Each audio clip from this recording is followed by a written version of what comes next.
La société Aristophile, née en 1990, œuvre dans le développement, le mécénat et la sauvegarde du patrimoine écrit.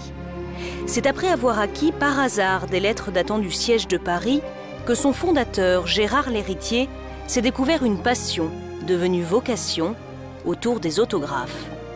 Aristophile est une société spécialisée dans les lettres et manuscrits, les livres anciens et modernes, mais surtout les lettres et manuscrits.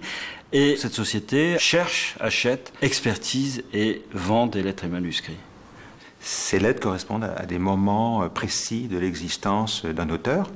Et donc ça nous fait découvrir une partie de sa personnalité, une facette de sa personnalité. Et puis parfois, effectivement, on apprend des choses sur son œuvre. Donc ça a un intérêt historique, bien entendu. On est en face de documents rares, forcément, puisqu'ils sont uniques, et très émouvants, parce qu'ils ont été écrits à la main par la personne en question, et on se rapproche d'elle. L'intérêt des collectionneurs pour ces documents intimes et historiques remonte au XIXe siècle. Ces dernières années, à l'heure du tout numérique, l'engouement pour le patrimoine écrit ne cesse de s'amplifier. Le côté affectif est très fort dans la démarche de l'acquisition de l'autographe. Deuxième point, c'est un besoin intellectuel, c'est dans la recherche. Alors là, c'est une autre approche qui est la connaissance d'une œuvre, le récollement de pièces historiques qui servent à bien comprendre un phénomène de société, un auteur. Et troisièmement, le marché qui est collatéral à ces deux premiers éléments affectifs et intellectuels, c'est-à-dire un investissement, si vous voulez, qui est tout à fait intéressant et qui est né donc au XIXe siècle.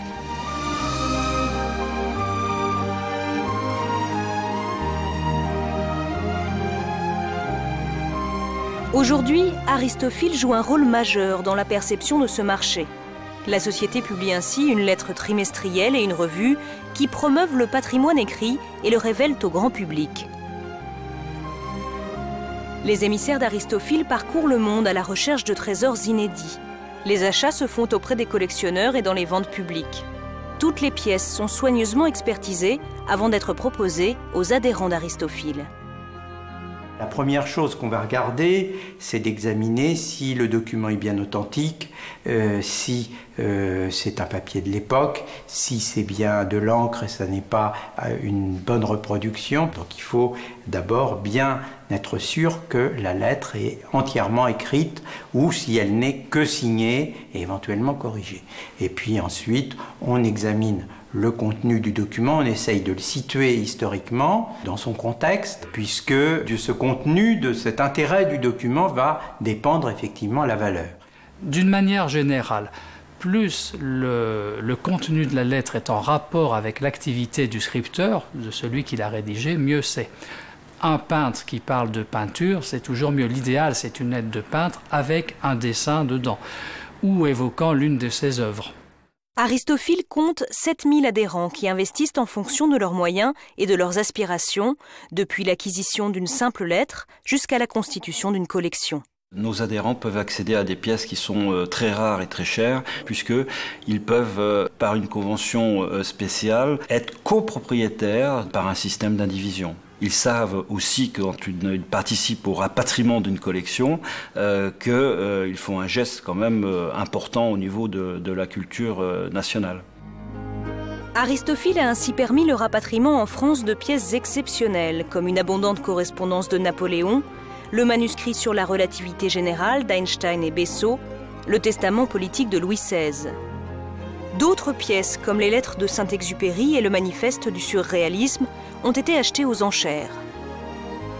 Ce manuscrit me parlait par rapport à justement cette histoire qu'il pouvait avoir, par rapport à l'époque dadaïste et André Breton, par rapport à d'autres artistes, peintres comme Duchamp, Schwister et autres, Harpe et compagnie. Et je me suis plongé dans le bain de l'époque. Disons que c'est quelque chose de concret, beaucoup plus qu'un placement qui va se faire sur tel ou tel organisme bancaire ou d'assurance. Là, c'est quelque chose qui, au niveau visuel et sensibilité, est plus important. Ouais. Les adhérents bénéficient de la fiscalité appliquée aux objets et œuvres d'art non assujettis à l'ISF. Aristophile leur propose de faire œuvre culturelle en prenant en charge leur collection, les faisant ainsi participer à une convention de garde et de conservation. Ces collections vont circuler, c'est-à-dire qu'elles vont être présentées au grand public, à travers d'abord le musée des lettres et manuscrits, et ensuite nous prêtons des lettres et manuscrits à d'autres musées en Europe ou aux États-Unis. Et donc le principal facteur de valorisation des lettres, c'est le temps. On n'est pas les premiers à montrer des lettres et des documents au public, bien sûr. Cela dit, de manière permanente, je crois que c'est unique. En Europe, en tout cas, ça ne s'est jamais fait. Nous sommes la seule institution à montrer des lettres et des documents manuscrits en permanence dans un musée.